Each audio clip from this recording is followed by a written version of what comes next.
Okay. So, so yes, it wasn't something that was happening.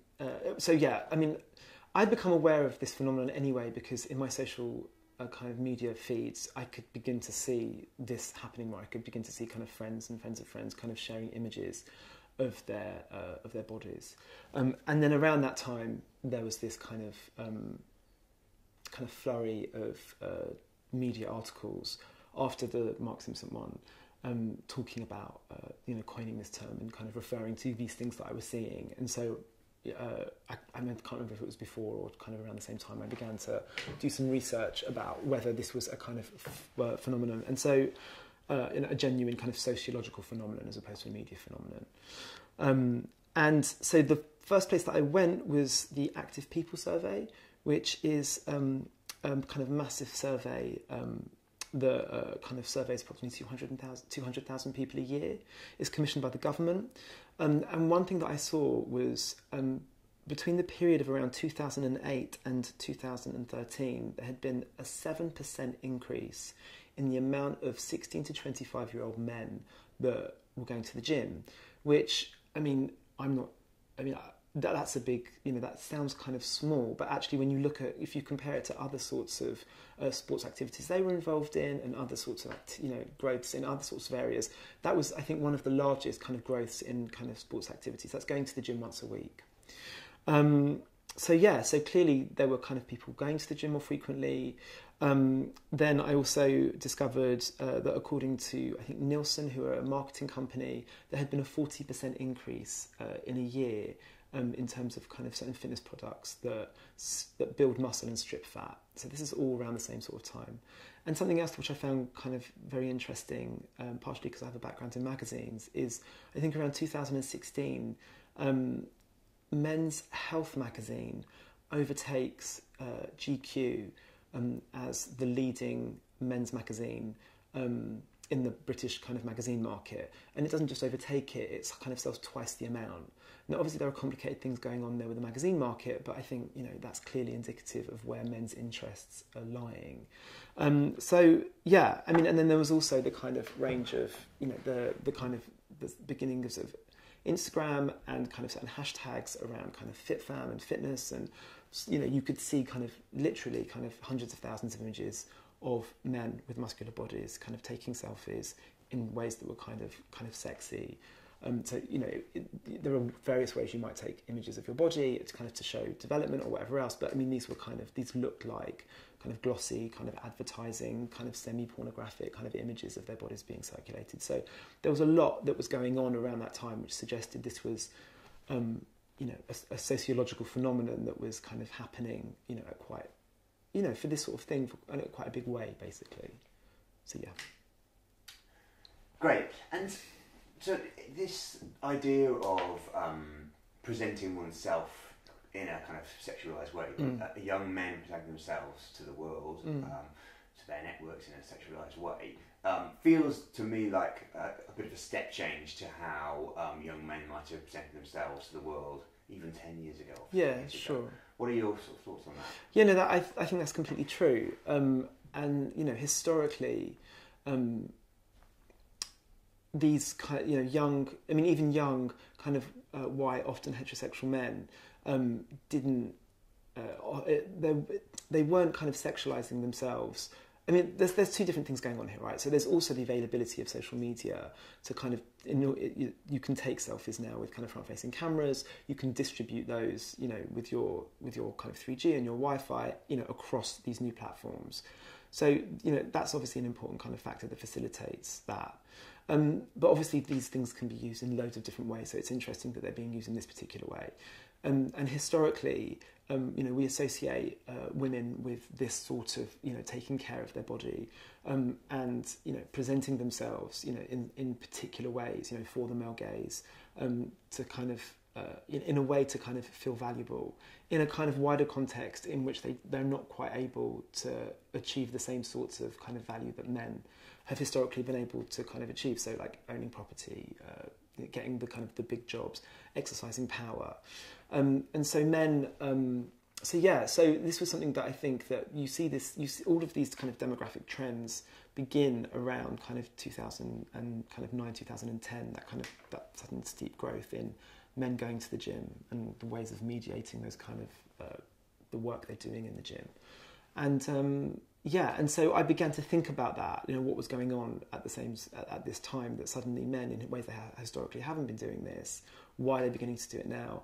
And what began to make sense to me was that it was kind of happening at around the same time as the financial crash, and the various kind of social and economic and political consequences of that.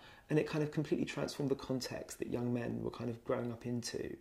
And if we look at kind of the ways that young women and the ways they weren't able to create value in the same ways that men historically have been able to, you begin to see in this period that the traditional ways that men have been able to kind of create value, that breadwinning and kind of exercising certain types of power, had began to fall kind of further and further away from them. So houses become too expensive.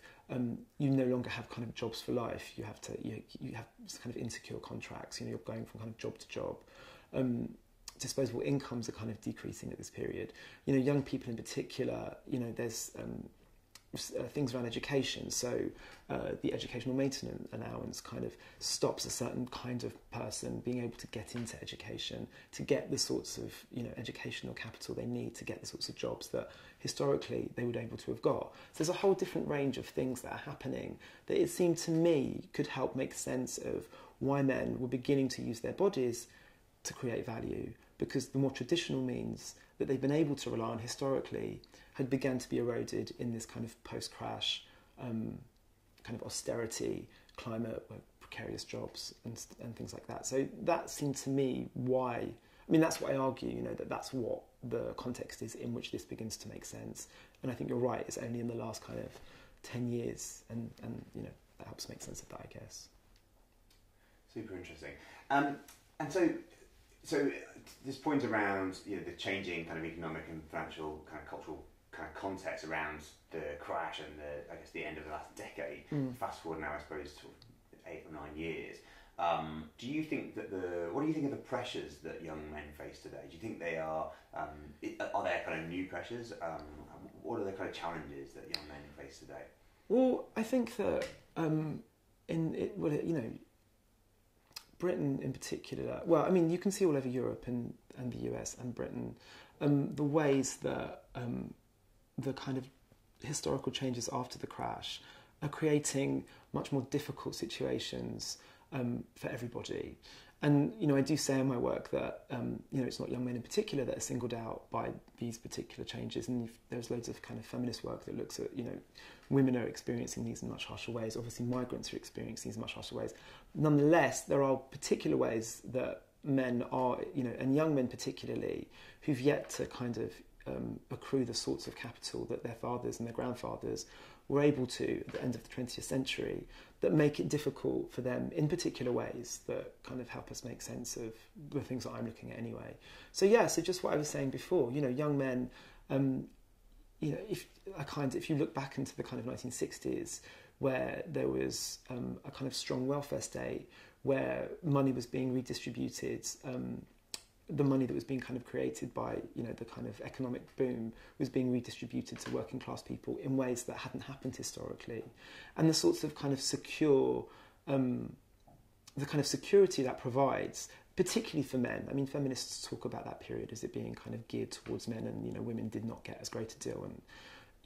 And, so men did particularly well kind of in the kind of long historical period up until the kind of economic crash. And then, we all begin to kind of suffer, I think, apart from the kind of very rich and the global elite. So young men who have got visions of, their fathers being able to do certain things, have grown up in particular kind of material circumstances. For, I think, both working and middle class kids don't have those opportunities. So it's, like I said before, it's much less easy to get kind of a job for life.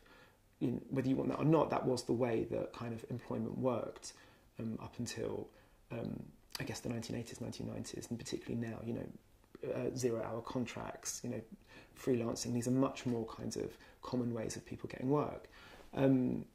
and what else? So yeah, so like I said, also particularly the kind of education maintenance allowance, which essentially was one of the reasons why there were student riots at the end of 2010. I mean, there was also the tripling of fees, which kind of saddles kind of all young people, but also young men, with particular kind of burdens of debt that the generations before them didn't necessarily have when the welfare state was providing, and kind of the government was providing free education for people.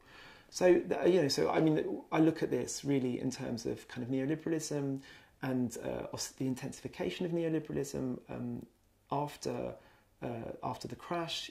Where David Cameron and the kind of coalition government say there's no other choice, which wasn't true. There were kind of lots of ways we might have dealt with that particular kind of economic crisis that hasn't ended up in the kind of massive inequality that we experience in Britain today, that arguably has led to kind of very dramatic politics like Brexit, like the rise of Trump in America, and like the various populist movements that are happening in there. So there are particular ways. So the way, I mean, if I had to sum it up, I mean, we all experience this, but men we're used to having a certain kind of life expectation, and had seen that in their fathers and their grandfathers, and they don't have that anymore. And so that shock might be something that's specific when we're looking at men in this context, basically. Even though perhaps they don't experience it quite as badly as other groups, there's and this also kind of leads to the sorts of work that we the sorts of rise of things around kind of the manosphere and kind of and the whole kind of Me Too thing, and more pernicious forms of masculinity in these kind of more desperate moments. I mean, I don't look at that work. I look at, I mean, we're talking about kind of this form of sexual and stuff. So, but that I think is the broader context as to why men are experiencing things in particular ways that they are now. If that's clear. Super clear. Okay. Yeah. All good. No, I thought it was quite interesting what you were saying about the expectations that men have. Yeah, about maybe their status in society, or maybe in terms of what they get out of life, and that's shifting. And I just wondered if you had a wonderful soundbite or something where you could kind of just elaborate on that, because I think most men probably wouldn't admit that as much. Yeah. And I think it's really interesting to just explore that just a little bit. I don't know if you sure. Because what you said kind of resonated in terms of other group. Everyone was hit, but it's like, why has this group in society maybe found different ways, or maybe found different ways of expressing that, or adjusting or not adjusting? Yeah. Oh God, I'll have to think about that. To speak about it in a nice soundbite, I don't know. But no, I think that's interesting to think about. Yeah. So it's just. Wait 1 sec. Oh sure. That's fine. Go ahead. Time for okay, hold on. break. Yeah. So yeah, I mean, to reiterate, it's not. Are you Sure. ready? That's fine. Yeah. Okay. We're good. Yeah. Okay. So just to reiterate, I don't think men are experiencing it worse. I think men still have, privilege in this kind of area, particularly straight men, and also certain types of gay men. Their position has changed substantially over the last kind of 20 or 30 years. But particularly when it comes to straight men, I think that there was, whether they understand it or not, and often they don't, and often kind of the gender politics of the current moment are precisely around this idea that men don't have particular kind of privileges, and they think that kind of feminism is about all of that sort of stuff. But yeah, I think women have always worked in precarious ways, have always got worse wages, have always had to kind of become resilient and kind of make do, and people have seen their mothers perhaps not work, or work in slightly kind of more patchy ways, and not be the kind of breadwinners. So the expectation within a capitalist and patriarchal society is that men are kind of the breadwinners and kind of are powerful. And I think even though feminism has challenged that to some degree, those ideas kind of still exist in kind of powerful ways. And I think that the economic context, basically removes the opportunities for men to achieve what capitalism and patriarchy wants them to achieve. And I think that can be particularly kind of shocking in ways that people of colour, queer people, migrants are just continuously used to dealing with not having privileges in certain contexts. And I think that having that privilege kind of attacked or even named or addressed in this particular economic context can be a painful thing for men to feel. And so I think that's perhaps what's specific to masculinity within this particular period. And I think that the things that I look at are perhaps, the phenomenons that grow, the cultural phenomenon that grow as a result of that are kind of varied. And, there's lots of interesting people doing really interesting work trying to map the state of masculinity at the moment. And so I'm looking at body practices and the place that the body has in that. But as I said before, there are kind of darker formations around kind of the politics of masculinity, which I think are rooted in that loss of entitlement, that loss of entitlement that men feel in a particular way, not necessarily to any degree worse, but the shock of it perhaps gives you a context to why these different cultural formations are emerging at this particular moment. I don't know if I answered what you said. No, that was great. They were really good. Okay. Really yeah, good. it's great. Could I ask one question? Yeah, please do. Yeah. Sure. Just, you were saying it kind of manifested, so there were different things which came out of that. Do you think you could list some of the maybe darker manifestations of Yeah, this? sure. And also the spawn effect, just in a really clear way, just so it's named? Yeah, sure. That would be really super interesting. Yeah, sure. So, I mean, the work that I do, so of these various kind of cultural formations, the work that I'm doing is specifically about the ways that the male body is being kind of used in sexualized ways in order to kind of create some sort of value, right? So I'm looking at this form of sexual. I'm also looking at, how the body is represented, so not always necessarily sociologically. So I'm also looking at the rise of the celebrity male nude league and the ways that celebrity men, often kind of associated with kind of what people think of as cheaper forms of celebrity, are beginning to kind of distribute images of their penises, essentially, in ways that kind of Kim Kardashian and Paris Hilton have done historically, but men are now beginning to do that in that particular realm, and to kind of unpack why that's happening and what that necessarily says about masculinity at the moment.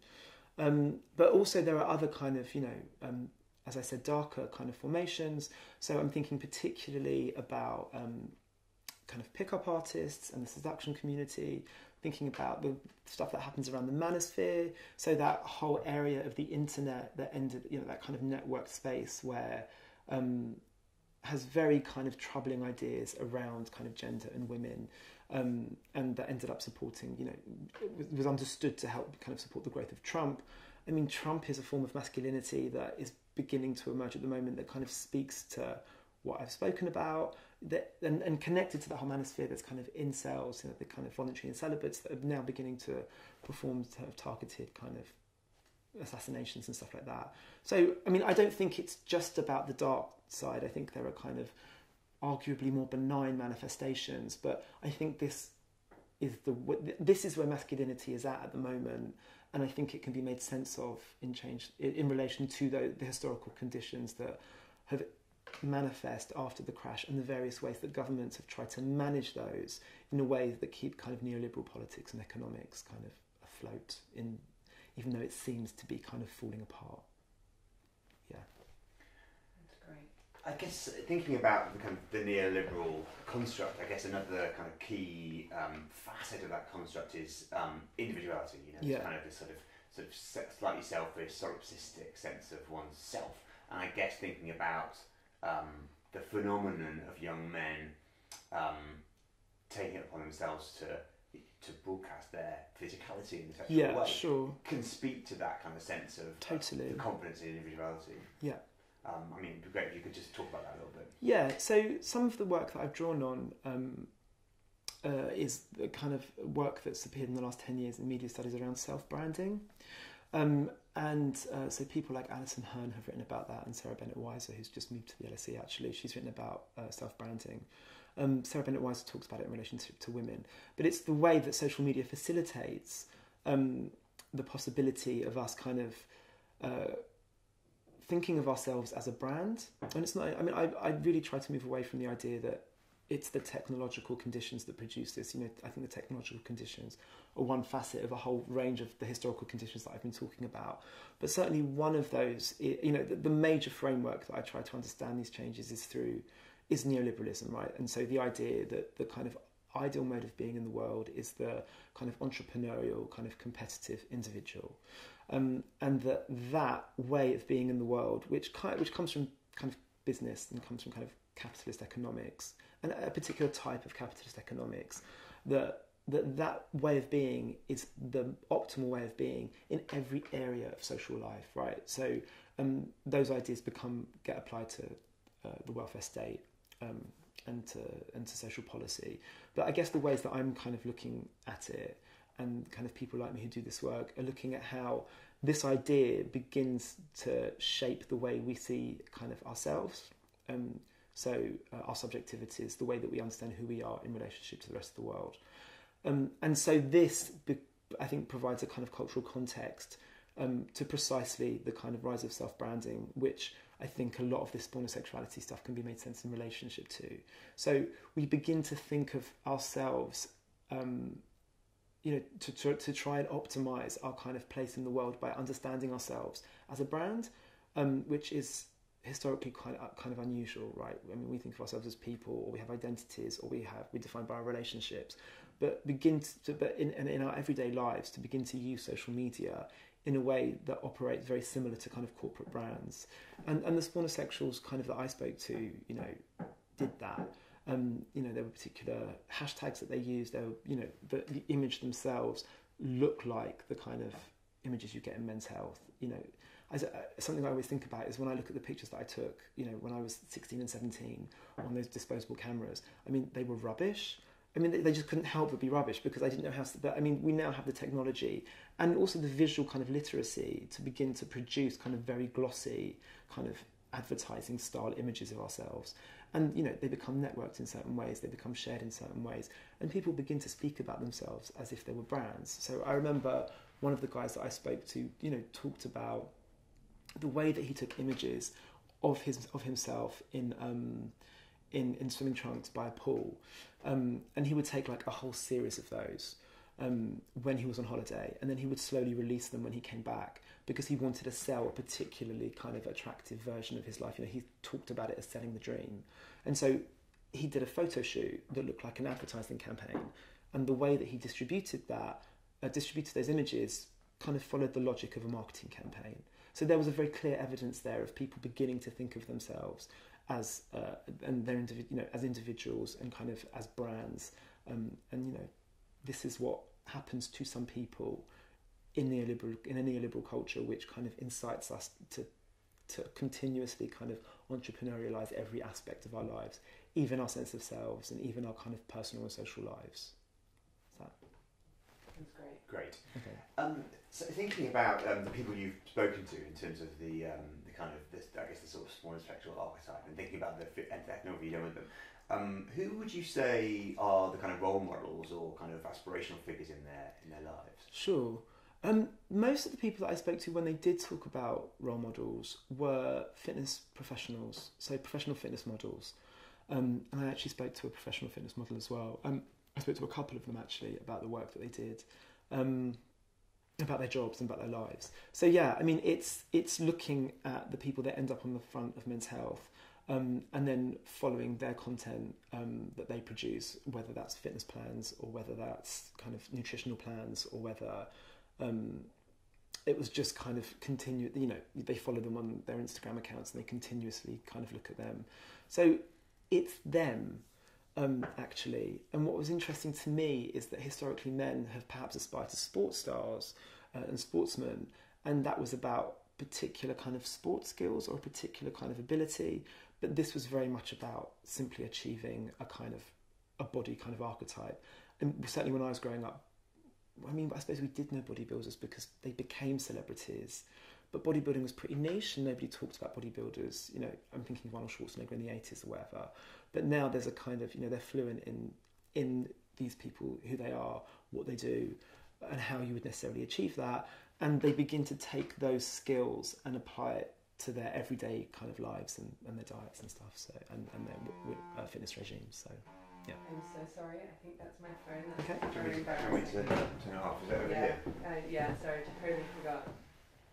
Can I just put on airplane mode? It's almost like the demystification, isn't it, of fitness? I think it was always kind of mystical thing. You thought, how did they get like that? You know. Sorry, say that again. Sorry. And we thought to people like Arnold Schwarzenegger, Yeah. and we were like, how did they do that? But it's been demystified. Well, they were so and also they, you know, those bodies were kind of alien bodies, whereas the fashion for bodies now is lean muscle. So they want lean muscular bodies which look, well, I mean, completely unachievable, but like not quite as extreme as Rocky, and you know they were film stars. You know, there's the apparatus of Hollywood around them, whereas social media makes it much more everyday. And you can produce, you know, you could never produce visual imagery that looked like Hollywood cinema, that looked like Rambo, or I mean, you know, that wouldn't happen. But now there's a sense that your imagery is failing if it doesn't quite live up to, you know, the various ways that people that you know mix in with kind of celebrities, mix in with these fitness professionals. You know, that's the visual culture that people are kind of consuming now, and it becomes something that seems much more everyday and achievable in ways that historically it wasn't, I think, as well. Yeah. Do you think there are kind of geographical and class differences around this kind of this archetype, or is it something that you think is quite kind of widespread? Well, I mean, so the journalism on this does say that there are, you know, argues that there are kind of class differences and geographical differences. So I think Mark Simpson talks about in longer pieces that he's written that you can see this much more in kind of the industrialised parts of the north and in Wales, around the valleys, Newcastle, Liverpool, and I think that's true. But I also think that certainly something that I came across was that that you do see kind of more aspirational or kind of upper class or more middle class kind of articulations of the archetype as well.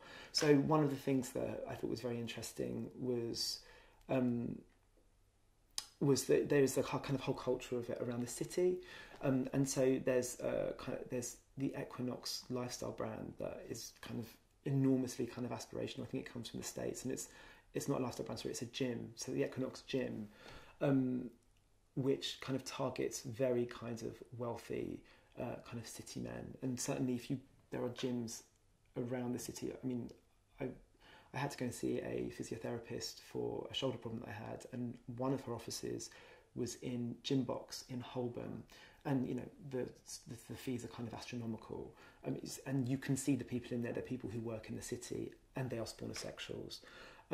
So I think there's also something, you know, the way that you might make sense of that is that that the ways that people are working now in the cities also, you know, it's part of the ways they appear valuable is also kind of through their bodies, and partly because people don't really have full-time jobs anymore. It's again to do with these precarious employment conditions.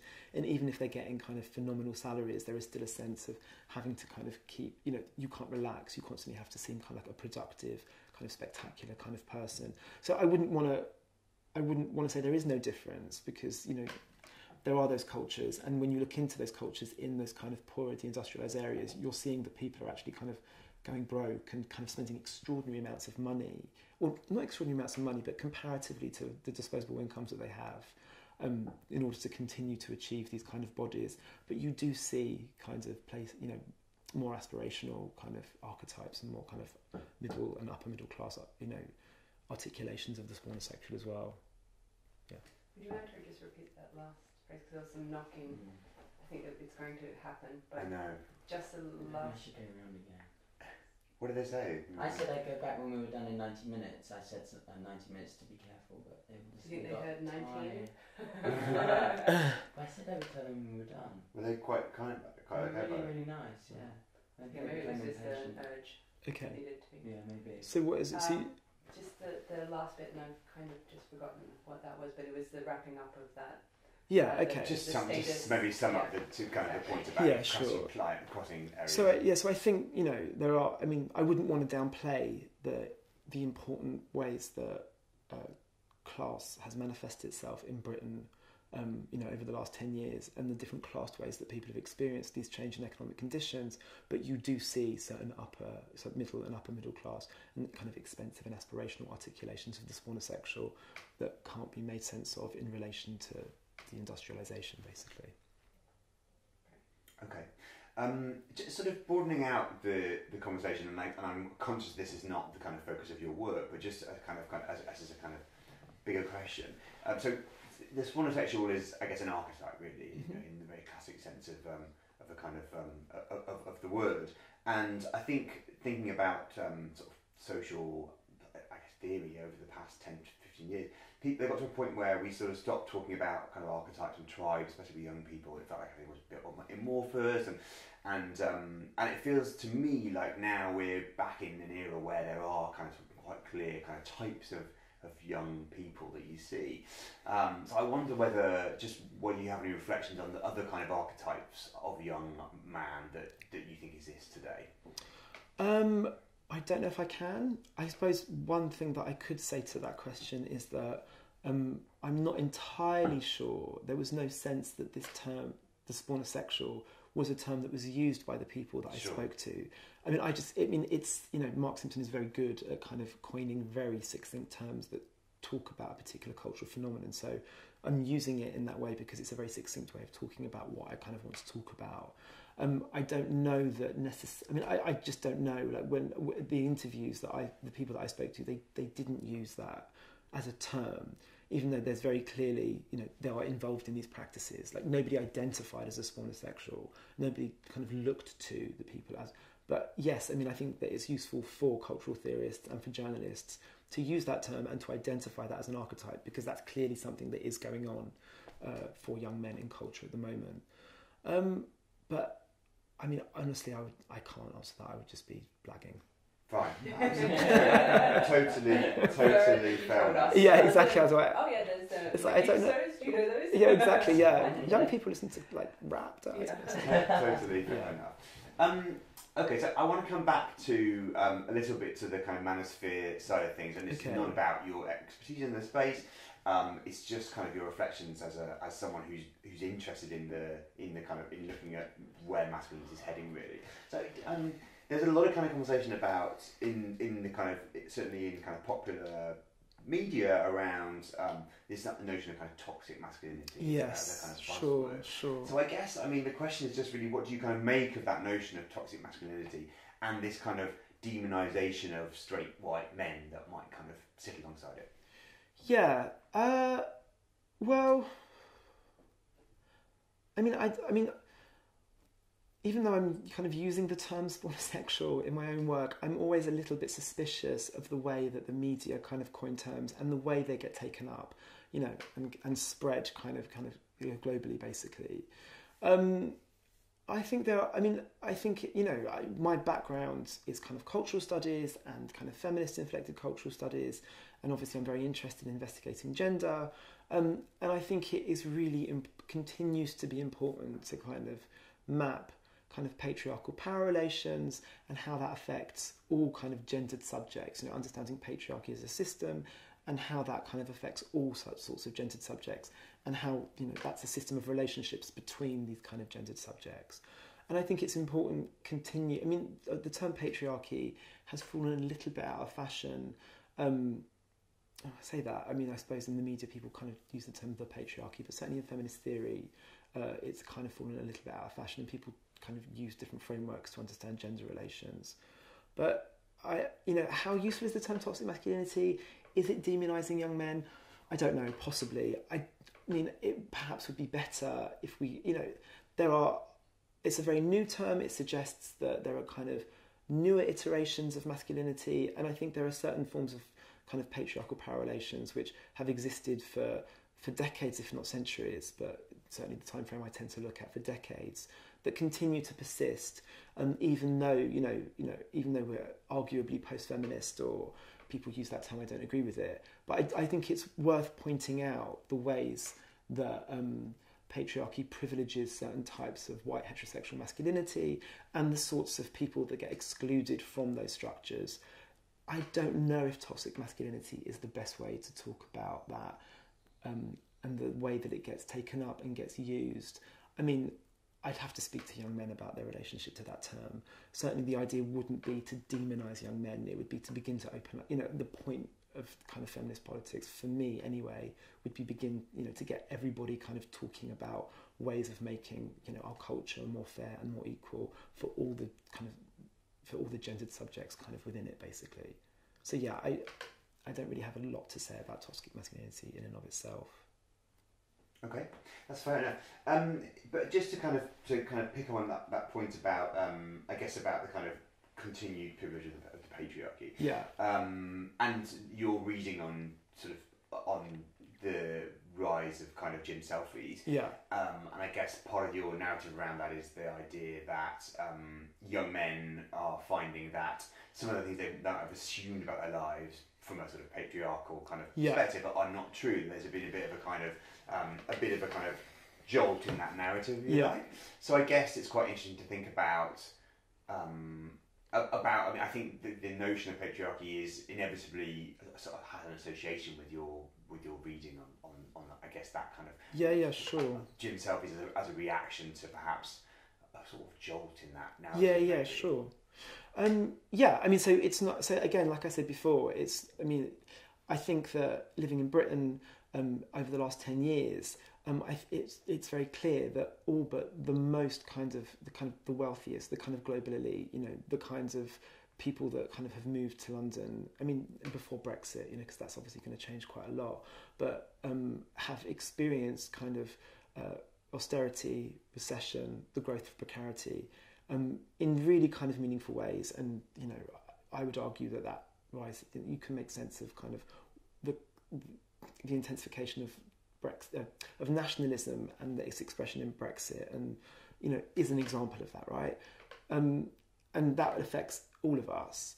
And so yes, you're right. I think that is a jolt in the narrative, and I think the way that men are experiencing those historical conditions in very specific ways is absolutely true. But as I said before, there are people who, have, if we look at this intersectionally, there are just people that have experienced it in far worse ways, but perhaps, as I said before, don't have the expectation, or have less of an expectation, or just kind of used to kind of having to cope with kind of very difficult kind of material conditions in ways that white heterosexual men haven't. I mean, there are just clear, whatever people say, there are just clear indicators that white heterosexual men continue to kind of earn more money, to have more power, to have more say, to have more decision makings, are not victims of sexual violence in the ways that women are, the way that kind of trans people are, the way that queer people are. So yes, there is a jolt in that narrative, but if you look at it within the wider kind of the wider ways that kind of gendered subjects are experiencing these changes, they're still having a better time of it than other people.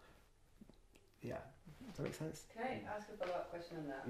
Because I think most people would agree with that, but my question is how, if say more white heterosexual middle-class men, let's just use that as a term, sure, finding this jolt in the narrative, how do we move forward as a society? Because there are these expressions. It seems like it's a bit of a tussling of this position, or an uncertainty about what their place in society is, or how they adapt.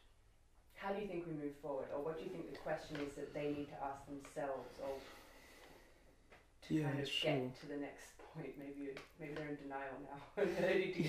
And I guess there are a couple of things. I've worked on different areas before, and one of the areas that I worked on before this had nothing to do with this, and it was working on the kind of politics of Zionism and the kind of politics of Israel and Palestine, and doing work on British Jews of a certain generation. I'm Jewish, I'm half Israeli, so I was kind of interested in the kind of support that British Jews continue to have for Israel in this kind of particular context. I'm just saying that to give you some sort of context to, how do you begin to have conversations to dissuade them of political opinions or that you don't have, and I just don't have the answer to that. I just don't know how you begin to convince people of that. It's a very difficult thing to do.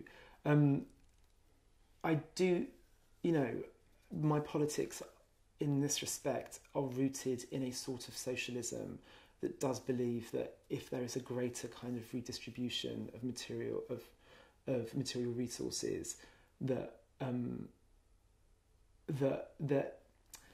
know if I can say that. I don't know what the answer is to your question. It's very, very difficult. I don't know. You begin to have those conversations. People are so wedded to their positions, and their identities are formed around, these kind of, this woundedness or this, this sense of victimhood. And I think that's not just the case with straight men, right? Politics becomes very difficult amongst groups that I'm interested in as well. That makes conversations very difficult. I think a lot of the conversations that are happening around gender at the moment, trans politics is a really live issue where people are really having a hard time having a conversation. And some aren't, but some are. And I haven't got a strategy to how you convince them of the rightness of your own worldview. Sorry. Do you have you encountered any groups or anyone who is working on this? That particular issue? Kind of, or like working on reconciling or... Yeah, can you just address it to self? Sorry, yeah. No, do I know any? I don't know any groups particularly. This woman whose book I'm going to tonight, we work a lot together, and it's something that particularly kind of exercises her because she spent a lot of time with. She spent 3 years doing a kind of participant observation in the seduction community, and she's very strong kind of feminist principles and found that very difficult, and so that's something that she's much more kind of involved in. Like the men that I speak to don't have troubling, well, we didn't speak about their troubling political views if they did, so it's not something that in this work I've had to necessarily think about. I don't know people that are actually working as kind of non-governmental organisations, but certainly academics that I know, some of them will be thinking about that question, and it's a question that has exercised kind of progressive politics for, again, like I say, for the last kind of 50 years. How do you convince people that the things they believe in are actually harming them and are harming other people? And I don't know if there's an answer to that. This sort of thing, I suppose. Yeah. I hope so. Yeah, well, exactly. You Yeah. have the answers for us. Well, exactly. Tell us what to do.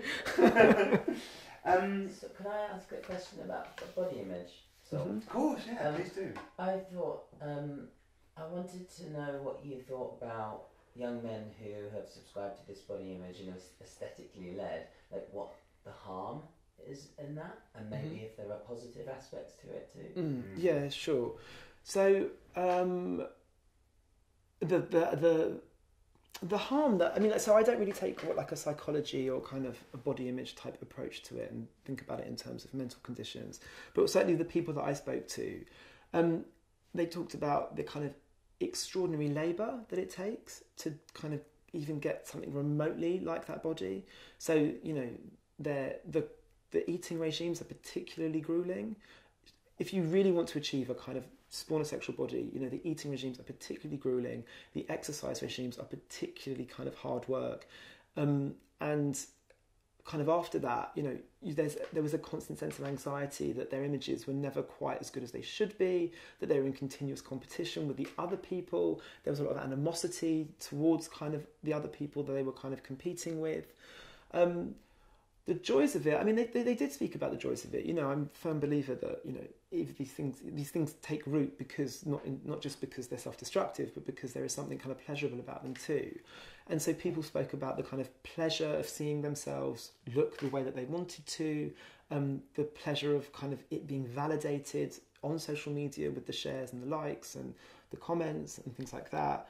A lot of people use kind of self-tracking kind of apps, and somebody talked about Google spreadsheets, and seeing those figures move in the direction that they wanted to gave them a sense of achievement. It gave them a sense of control in a kind of historical moment where perhaps we have less control. It gave them the sense of the possibility of transformation when, the economic conditions don't really allow for kind of social mobility or less social mobility and less possibility for the kind of other sorts of transformation.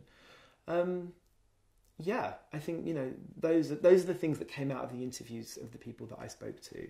That it was a very kind of contradictory thing, and in the article that I wrote, the argument that I'm making is that it's those contradictions that kind of keep people there despite all the kind of the grueling aspects of it. There was a kind of desperate need to kind of achieve those spawnosexual ideals, even though there was a lot of hard work involved and a lot of anxiety produced as a result. Do you think there's something about the kind of notion of a level playing field in this context, instead of thinking about fitness and working out and that kind of thing? In that you talked a bit about kind of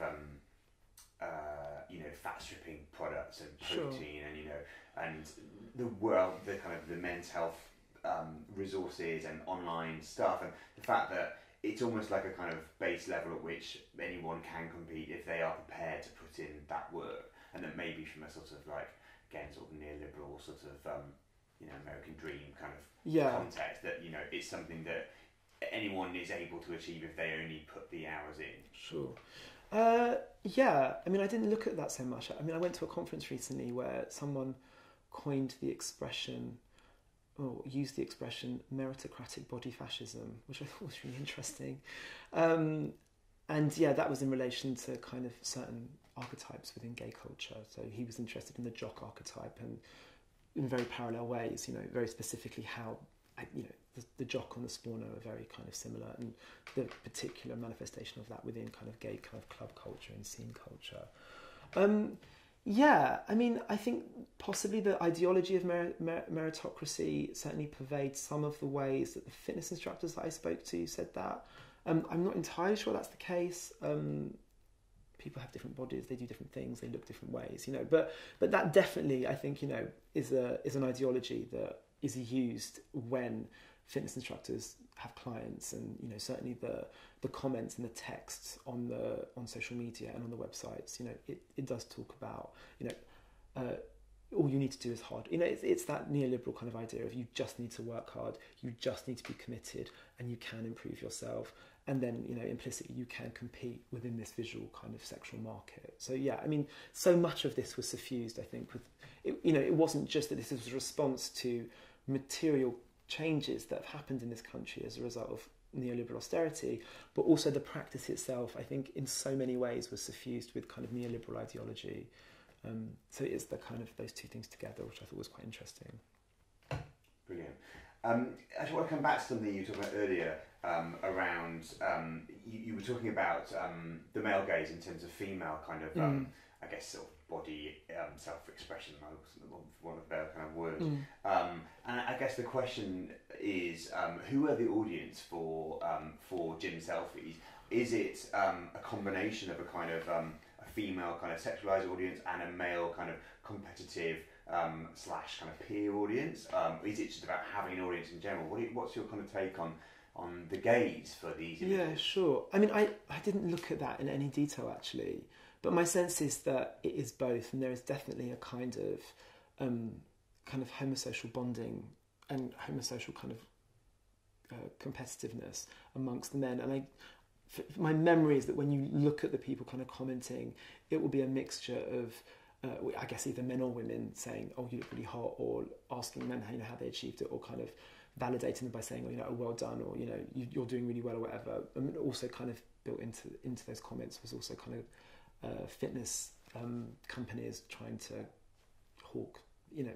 It's an interesting space because it isn't just personal; it's also being the comment sections, and are also being kind of invaded, too strong a word, but being used by companies to kind of sell their brands as well. So the bigger the kind of fitness person gets, or the spawner gets, the more likely that these companies are trying to use them to. So yeah, I mean, the gaze seems to kind of be evenly split. I mean, I think what's interesting is that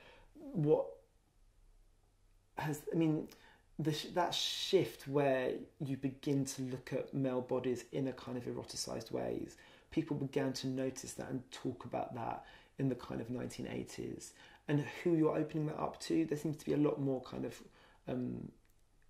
people are more comfortable about acknowledging the fact, in their everyday lives. So it's not just the cinema that we're watching or the advertising campaigns, which is what the kind of focus of in the 80s was about.